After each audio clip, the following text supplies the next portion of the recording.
Not at home. My soon-to-be ex-wife and I met through a dating website about 4 years ago in the upper Midwest after I had moved there for a job. I grew up along the U.S. East Coast. We began dating exclusively that summer and got engaged almost 2 years thereafter. I accepted what I thought was a dream job in Bermuda in December of 2010. My ex was happy for me and the opportunity but was a bit skeptical only because the job offer came at a time where we were to prepare for the wedding the following May. She decided to stay back in the States to prepare for the wedding while I began work in Bermuda. Other than taking a trip with friends in February of 2011, we didn't see each other until the wedding, which was in May of 2011.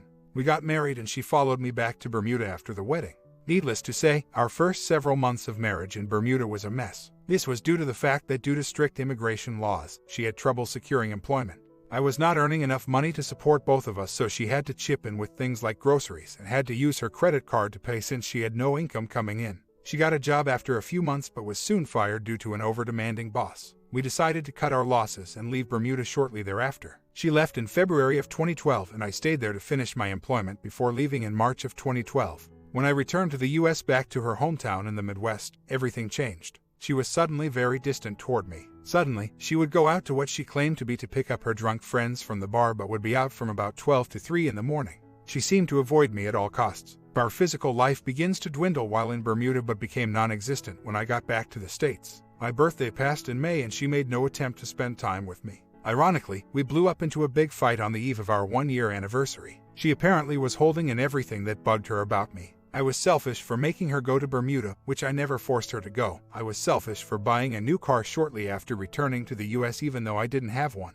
It was all my fault. Credit card bills became high. She claimed that our physical life sucked and I was becoming a negative person who only thought of myself. She claimed she needed time alone and to think. Days became weeks and we were simply living as roommates. I occasionally made attempts to sit and talk to her and suggest counseling, but she wanted no part of it.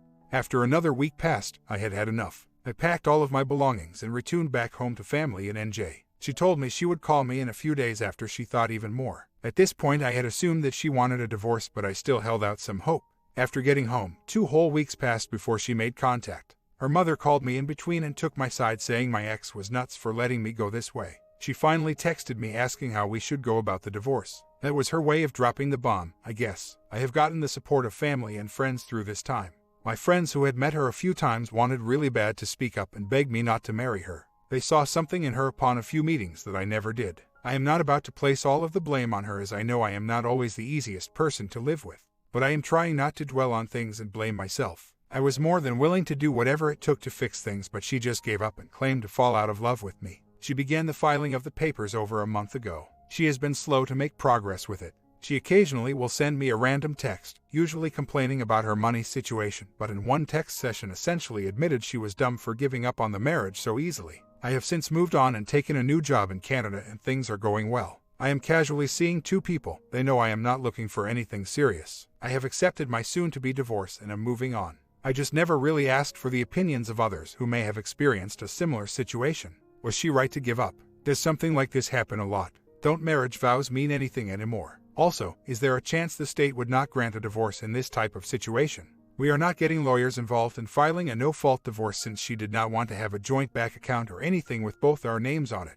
I should point out that I am 35 and she is 26. I should point out that I am not trying to get her back. I was just wondering if this type of story has happened to other people. I have no real desire to work it out with her. 6 years later, my partner's mother's boyfriend of 11 years financially supports her and financially assists with 3 of her children, aged 38, 24, and 22. I am not so opposed to him financially supporting my partner's mom, but I see an issue with financially helping 3 adult children. He has given used cars to them, paid things like car insurance bills, or just given cash in general. The children have financial problems stemming from poor life and financial choices such as spending money on booze and cigarettes and sometimes drugs. The boyfriend even gives money to the daughter, pretty much knowing it will go to her alcoholic boyfriend. Is there something wrong with this? I know this is none of my business, but the reason this worries me is that my partner's mom's relationship with the boyfriend is rocky. I am probably the next most successful and responsible person in the family, and if their relationship ends, I feel my partner and I will be the next ones up expected to pitch in and help these kids out. It's a role I definitely don't want. Her family deep down are good people and have always been nice to me. I almost feel bad for writing this, but I don't want to be caught up in this, especially when I'm working to pay off debt of my own. Do I have a right to be concerned? I think the issue is that the mother is manipulative and the boyfriend almost feels he has to do this. It doesn't seem to upset him that he does it, so maybe he is just oblivious to it all. His reward for it all is to be constantly accused of cheating when in reality he is out working all the time, securing resources for 4 people including himself. Mother doesn't work and is mostly supported by the boyfriend. Mom's boyfriend drives a truck. Not sure how much he makes. The mom seems concerned about the drug and alcohol use but chalks it up to mental health issues, which I don't deny, but enabling those who make bad choices isn't going to solve the problem. The bigger problem is I seem to be the only one that sees this situation as enabling where everyone else sees it as helping. I have been with my partner for 5 years. I'm 41 and she is 34. We are both divorced. She has a 12-year-old daughter. I care about her daughter, although her father is well involved in her life, and the agreement early on in the relationship is that I would not have to provide financial support for her. We have had a great relationship and she has been teasing marriage for some time. The main reason I am hesitant, aside from being a little gun-shy since I was burned in marriage once already, is how different we see money. To note, she makes about $50 per year and I make $70. We have lived together 3 years. The first 2 years we lived together, her now 23-year-old brother lived with us. The agreement was when I moved was to pay for a third of the bills. While he admittedly has some mental health and addiction issues, his presence took a financial toll on my partner and even me, since he paid very little and for 6 months nothing at all since he lost his job and didn't bother to find another. While my partner paid for his share, I picked up the slack as far as the grocery bill and date night, so I was paying more than was agreed upon. Those 2 years were quite tumultuous for us, but we got through it and the brother now lives with his GF. I am mostly focused on saving, maybe investing, and living on a budget. I still want to take trips and have dates, but I do think it's important to know where your money is going. My partner is more of a "you could die tomorrow" person, and a common phrase she uses is "it's just money." She does manage to pay her bills on time and has an average paying job, but is always broke. In fairness, she has a child to support, but she has no problem spending on tattoos, expensive art, and spends a ton on her kid. Her kid just turned 12 and has the latest iPhone, and a common phrase at Christmas time is "I don't think her pile of gifts is big enough." So yes, she pretty spoiled. I do support her child in many ways. We don't include her as someone living in the house, so I essentially chip in for her to eat and live in the house, and since my partner doesn't drive, I make sure she gets to school, rehearsals, etc. My partner's ex is a bit of a bum. He chips in some but is mostly focused on getting pot than making sure his kid is taken care of. In addition, my partner still occasionally gives money to her brother and other 2 siblings, aged 37 and 21, since they are heavy drinkers and smokers and not good with money. Based on all of the above, you can see why I have some concerns about going through with marriage. In fairness to her, we have not had enough serious talks about this matter. We start to address it and it just ends up in a fight. Is there any way we can get around this? Could we have separate bank accounts to spend money as we please, but one joint account for the household bills? A year later, she is really struggling financially right now and it is bringing her to tears. I can't help but feel some of this is self-induced though. She smokes 3 packs of cigarettes a week, $14 pack here in Canada. Her daughter refuses to eat healthy, so there are occasions we cook healthy then go out and get Burger King for her. Plus, I am not sure if she is still giving her brother's beer money. Maybe not all the time, but I would bet on occasion she does. In short, while money is tight for her, she sometimes spends frivolously. The question is, should we split the bills based on income? Should I just give her some money to get by? Of course, I would not let her go without, but my fear is if I start paying more, some of that money will go to cigarettes, beer for siblings, and junk food for her kid. Money has been a very touchy subject for us in the past, and we haven't had some of the conversations that most couples have about money. Money has been the cause of many fights with us, especially when her brother was living and mooching off of us. The support of her siblings has been a big issue in the past for us. Her mother's boyfriend is doing a lot of the supporting now, so I don't think she is giving them money as often. I am fine paying more and helping out, but not if it means more beer for her brothers. Just as an FYI, she has a 36 and 24Y, bro, and 21-year-old sis. I do make a lot more, but my monthly expenses are quite high, so I really don't come out ahead much. I am open to combing finances, but again my fear is that she will take money out of the bills account to spend frivolously. Her daughter is quite spoiled and she makes purchases for her that I don't always agree with. She is really struggling with money right now. Actually, she pretty much always has. Her student loan payments spiked temporarily and will stay high through June. Her expenses with her child are rather high and the ex helps out very little, even though I believe he is legally required to help more. In short, she agreed to buy a house without me that she really couldn't afford. Before you beat me up, I don't look down on my partner because she doesn't make a lot of money. She is a great woman who works very hard at her position of program coordinator and is a successful musician with a female drum band. She is a very giving person, but perhaps to a fault. You see, we butted heads a lot when I was living with her in her old apartment. When I moved in, her brother, now age 24, was also living there. He has mental health and addiction issues, worse at the time, and he was contributing very little to the bills in addition to barely helping out around the house. She also has another alcoholic brother and a sister who dates an addict. While I do not know the full details, a lot of money has gone from her to them over the years to help them financially when they make poor life choices. I am not sure if she still gives them money, but I wouldn't rule out it still happens on occasion. I don't feel she is the best with money. She smokes 3 packs of cigarettes a week and splurges often on her daughter, spoiling her with money she really doesn't have. To help with the situation, I offered to pay more of the bills based on percentage of income. I do have about $12,000 in retirement and $10,000 in savings, so I am in better shape than her, but I also have $40,000 in student loan debt, so I am in no means in great financial standing. I'd say my monthly expenses are just as high as hers. I know partners need to work together as a team. Of course, I would not let her slip into poverty, but at the same time I feel I shouldn't be pulling most of the weight. I should also point out that while my partner does work very hard as an employee and mom, she is a bit lax around the house. I do a larger portion of the housework and on many occasions do the laundry for everyone.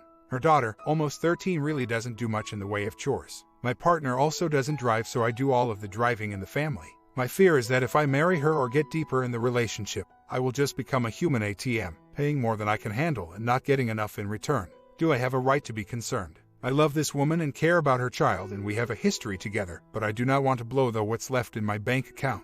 A small part of me feels like I was almost used into buying a house. My name is on the mortgage BTW because her credit was not good enough. I know bringing all of this up is painful for her and always starts fights. Some of it is maybe not her fault because she has addicted family members and a deadbeat ex, but then again, she could probably cut back on expenses on her end.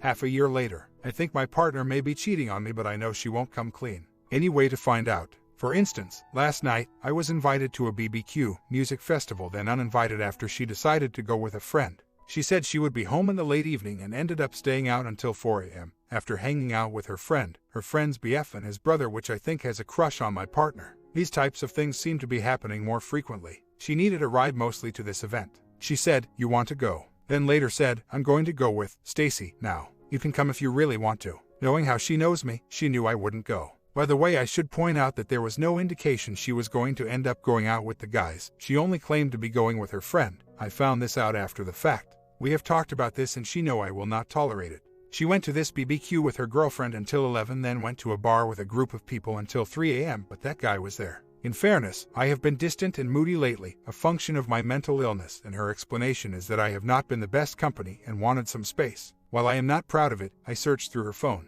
She did admit to a friend she preferred I not come the other night. She has been complaining of how I am non-social with her friends. I am quiet by nature though. I didn't see any evidence of cheating, but maybe she deleted any damaging evidence. Who knows? We are going to counseling next week. It has been a long time coming. As far as an update, I don't think she has messed around with the guy in question, her best friend's boyfriend's brother. I just don't see overwhelming evidence. That said, her actions' certainty is not appropriate. My biggest issue was that she was essentially ditching me to hang out with questionable people. The reason they are questionable is that her best friend's boyfriend has physically abused her in the past, and ironically it happened again last night. When these incidents happen, the brother, the one who may be interested in my lady, seems to support his brother. My partner's actions have been erratic lately and she claims it is due to my change in mood. I admit there has been a change in mood, but I don't think I am deserving of some of the things that are happening. For instance, last night, her best friend, after getting hit, stayed with us having drinks, and my partner and her did a line of coke in the bathroom. I am fine with drinking and smoking, but cocaine is not something I like. They were even teasing going on vacation together in Cuba, which I wouldn't be comfortable with since her best friend can be quite promiscuous, even when in a relationship. Little background on the BF, boyfriend's brother who may like my partner, we'll call him Dave. He has 2 daughters and they are friends with my partner's daughter. She has him a phone contact because they talk about logistics around the kids, which is fine. What's odd is that my partner always saves past messages from all her contacts, but his past messages are gone. As a side note, the best friend broke up with her man due to another episode of domestic violence. This means my partner may in theory have less contact with Dave now, but we will see. Also, she has been initiating bonding way more often lately after weeks of nothing. I know lack of bonding can lead to infidelity, but an increase of bonding seems suspicious too. So, things cooled down, but since we haven't been intimate in weeks, I still had a suspicion something was up. I did something that I know was wrong. I went through her phone and found several texts that jumped out. They all occurred around June 10th at a time where our relationship was seemingly in a better state than it is now, and only a month after I went back to my hometown to spread my mom's ashes after her passing in the spring. Basically, the guy I had concerns about before came up in the texts. My partner's texts are on the right side of the screen. Seems like my partner did something inappropriate, maybe not hook up with him but mentioned something along the lines of having feelings for him. I found another text to someone else around the same time saying something along the lines doing something stupid. She admits to finding him attractive and flirting, but she claims nothing else happened.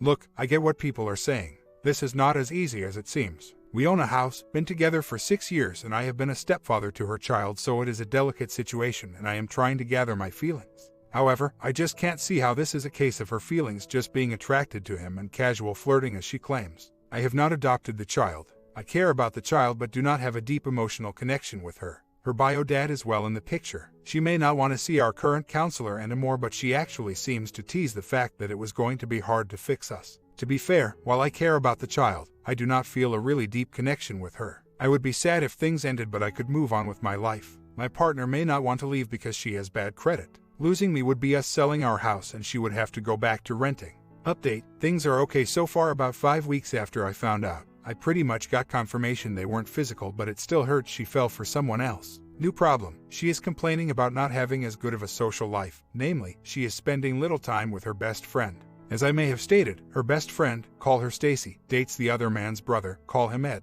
Stacy has her own place but practically lives at Ed's and the other man's house. I told my partner, can't you guys just spend time here or out getting a coffee, etc.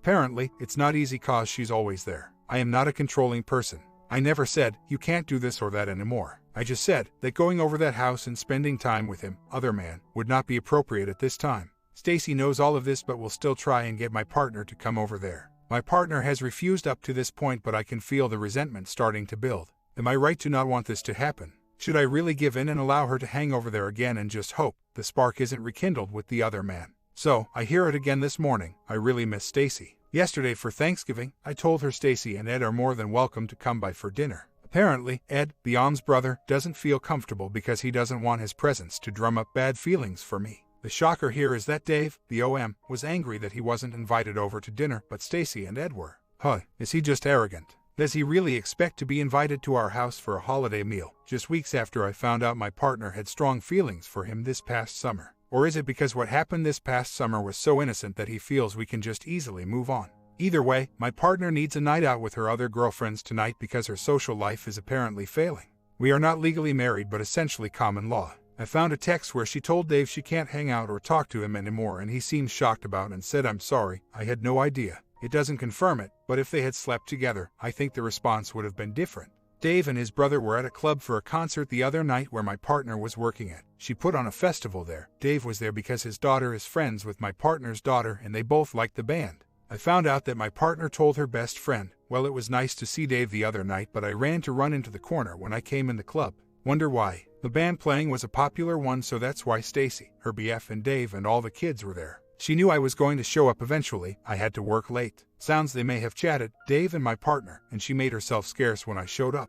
I attended, but after the event started, she told her friend, Stacy, it was nice to see Dave. I had to run in a corner when I arrived. Stacy and Dave's brother were there because their kids were at this concerns. All of their kids are friends with each other. Maybe I am just trying to get official confirmation that they actually slept together or something more is still going on. After 6 years, I am trying too hard to believe she just isn't that type of person. Just to clarify, we are not married. Dating for 6 years, living together for 4. I am divorced once and wasn't really set on marriage. Given this situation and issues in the past, her addict family members living off of us, I don't see marriage with her. I plan on talking to a lawyer soon. My biggest concern would be what to do with the house we bought a year ago. The house is in my name though due to her bad credit. She has been a homebody since I approached her, but she is sad about her relationship with her best friend being affected. Her best friend practically lives with Dave's brother. She said that 60% of my social circle gone. I tested her by telling her to just go over there again, but she isn't biting.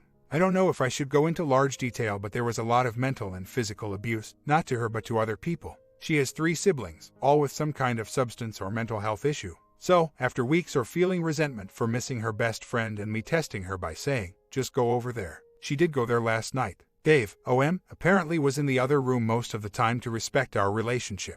I know this may sound stupid on my part, but at this point I need final clarification. If she really wants to be with him, it will happen soon. At this point, I guess I am looking for clear evidence she truly desires him over me. I guess I have not found that yet, but once I do, trust me, I am gone. I feel confident that picture will come clear at some point. I do think her best friend is a bad influence and has tried to get her to go over there many times even though my partner refused for several months. She finally admitted, I need her and she needs me in regard to the friendship. This friend just doesn't want to go through the hassle of meeting my partner outside of that home, and that's the part I don't completely understand. I really don't understand why I am holding on like this because I usually haven't historically. Maybe because we have a house and there is a kid involved and I am thinking too much of her feelings. I had to work on Christmas yesterday and she was over there again for a few hours and accepted a gift of marijuana edibles from Dave and was high most of the afternoon. I really don't think I have a choice. So, her best friend apparently popped by with a Xmas gift from her and the Om's brother. Interesting. See, here is the issue. Her best friend, her boyfriend, and Dave along with Dave's kids, who are friends with my partner's daughter, are all viewed as family. My partner grew very close to all of them and her best friend is seen as a package deal. So, she is trying to convince me it is simply a case of her missing her family and she wants me to engage with said family. Tomorrow is New Year's Eve. Another mutual friend is having a party and I just learned Dave and others will be in attendance. I plan to go but am expecting possible drama if I drink too much. Am I really supposed to expect her to be a part of this family even though there were clearly feelings for someone in this family not long ago? She has been spending more time there, Dave and his brother's house. The other night she asked me to come out with them and I refused. She didn't come home until 6 a.m. and I laid into her, called her every name in the book. She needed a night out with her friends who she missed so much. She doesn't want to go now, she is afraid of a possible fallout. She will not go as far as flirting or dancing with Dave in front of me. She knows she pretty much done if that happens. She just wants to have a good time with me and friends. My comment, part 2 ending in the afternoon, she is having resentment over the fact you're in the way of her affair. Get that in your head, and the choice will be clear. Hit that sub and bell and see you in the ending.